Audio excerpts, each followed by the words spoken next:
Hey there, this is Christine with LeftSideArt. Today I have a small portrait painting for you. This is of Linda Hallberg. I follow her on Instagram. I'll have links to her Instagram feed and YouTube channel in the description below. Linda Hallberg is a makeup artist, but she's pretty unique in what she does with makeup. The best way I can think to describe it is that she creates art on her face, and you probably have to check out her feed to really see what I mean. The photo I selected for this painting is relatively simple when it comes to what Linda posts. In this photo she had red lipstick of some sort and some crazy black eyeliner. In her description for this photo, she had made a comment that she felt like she had Batman on her eyes.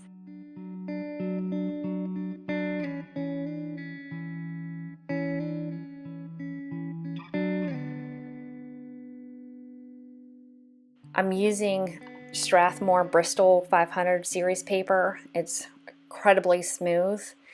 It started out as a 11 by 14 size, but the paper pad was damaged in shipping, so I cut it down a little bit. I can't tell you what the exact dimensions are, but it's smaller than 11 by 14. I'm using Prima watercolors, their confection series. I'll have links below exactly which ones I have in this set. They have some portrait colors basically that are pre-mixed, and I wanted to try them out. Using it as an underpainting for this particular painting, I'm going to add pencil on top of this watercolor, but I thought it'd be nice to have some pre-mixed colors for when I'm traveling, or if I just want to have my art journal with me somewhere and I don't have to have, a whole bunch of paints being mixed off to the side. I could just dive right in there. I'm also using some Winsor & Newton Cotman watercolors for some of these more vibrant areas.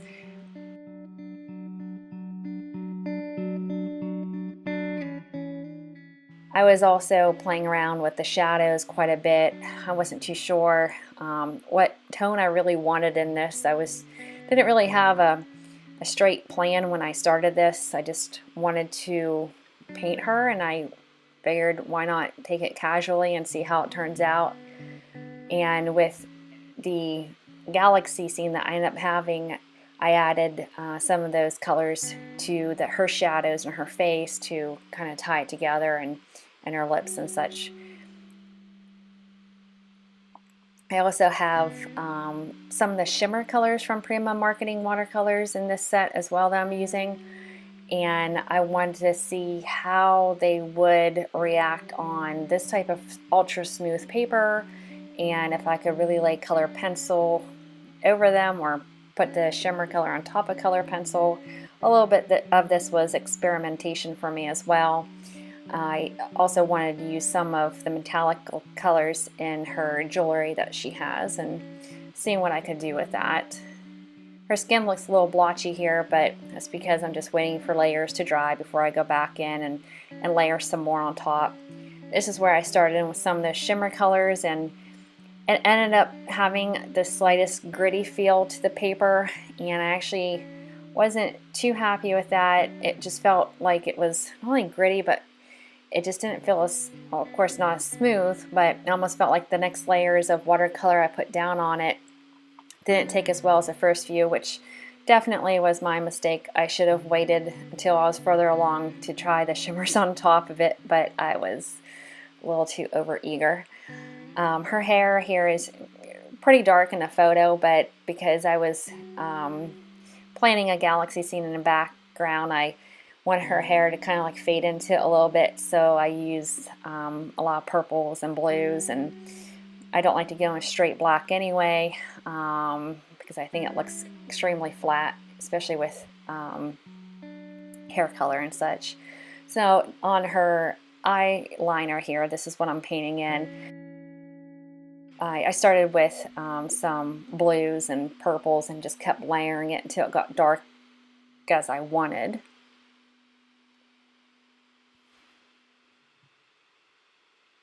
Her eyes are actually, I think, more of like a green color.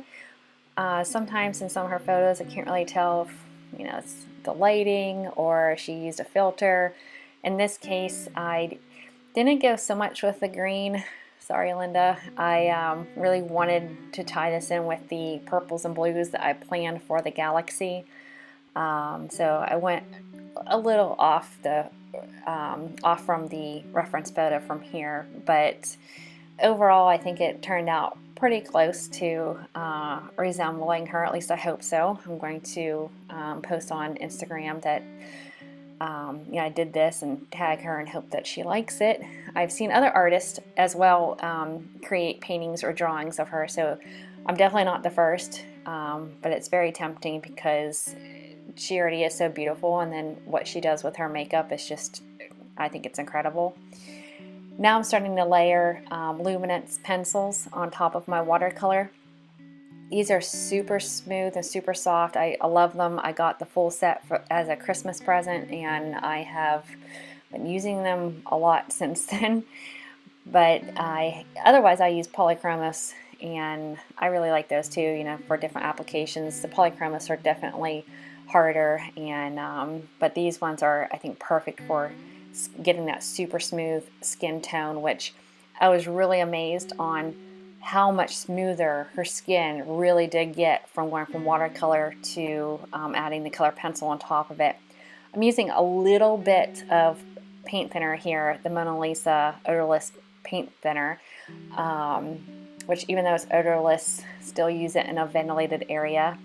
I didn't abide by that rule so much, and you can feel it. You will not feel too happy if you don't ventilate your workspace, or at least keep the lid back on it. I know as many times other people say that on YouTube. I, of course, don't follow what they say, and it's pretty toxic stuff, so maybe I'll switch back to the stuff that stinks, and it's a nice little reminder that you should be working in a ventilated area. Anyway, got a little off track there. I use a little bit of it to blend on top of the watercolor, and a little bit goes a long way, especially because I already have so many layers built up. I was actually afraid that it would lift some of the watercolor, and it did a little bit here and there if I got a little sloppy with it, but as long as I kept my brush pretty dry and I waited till I got enough layers of the color pencil down, it really wasn't a problem. But now you can see how much smoother her skin is after I've added all those layers of pencil. I'm not a watercolor artist. I just like to play around with watercolor and use it for background sometimes.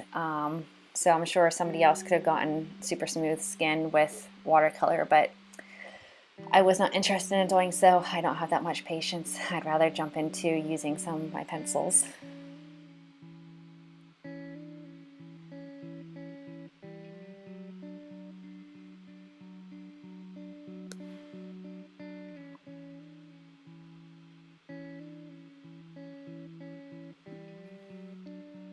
I just kept going back and adding more detail. I worked on the lashes quite a bit here and there, adding more layers to the eyes, and up close you can really tell that I do have a lot of detail in the eyes. Maybe I should have zoomed in here so you can see that as well, but there'll be some close-up pictures at the end.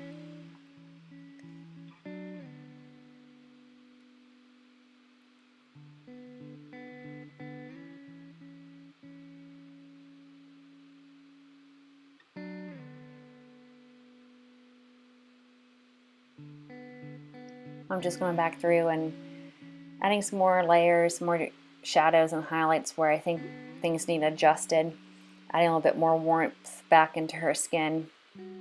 I did add some of the shimmer colors from the Prima set to her cheekbone and underneath her brow, and any areas that might need to be highlighted a little bit. Whenever you're holding the painting in person, you can definitely tell where some of the shimmers are, and you really have to be careful to fade out your edges. Otherwise it looks like you literally just wiped a big streak of shimmer across her face. Now I'm starting with the galaxy. I have a galaxy with a little bit of a mountain range area that will appear down below. I just kept adding colors until I was happy with it. add a few layers, let it dry, go back, add a few more. I just found a few references of galaxies online and took a little bit from a few different photos that I liked, and still trying to add some to her hair to kind of tie her into the picture a bit more. These mountains ended up giving me more problems than I had anticipated. I think I just wasn't patient enough to let some of the layers dry before I tried adding some more dark on top, and I had a few trees for some added interest, but the galaxy overall was pretty fun to work on. I think I might have to do another galaxy here soon in one of my paintings.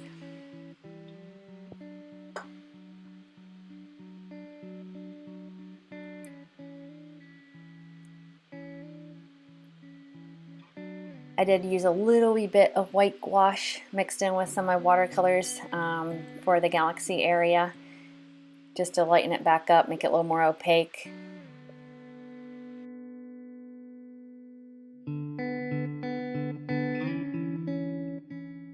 I was going back and adding some even brighter highlights to her jewelry and to her face with a little bit of that white gouache. Then I wanted to splatter some stars on without messing up her face, so I just added some paper towels over top loosely and worked from there.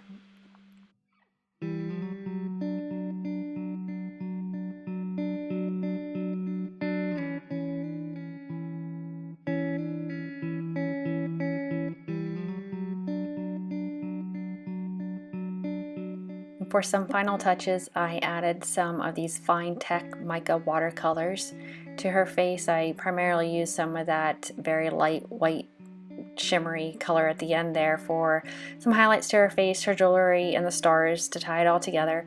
But that's about it for this painting. I hope you've enjoyed it. If you want to see more, please give me a thumbs up and comment below. Thank you, and I'll see you again.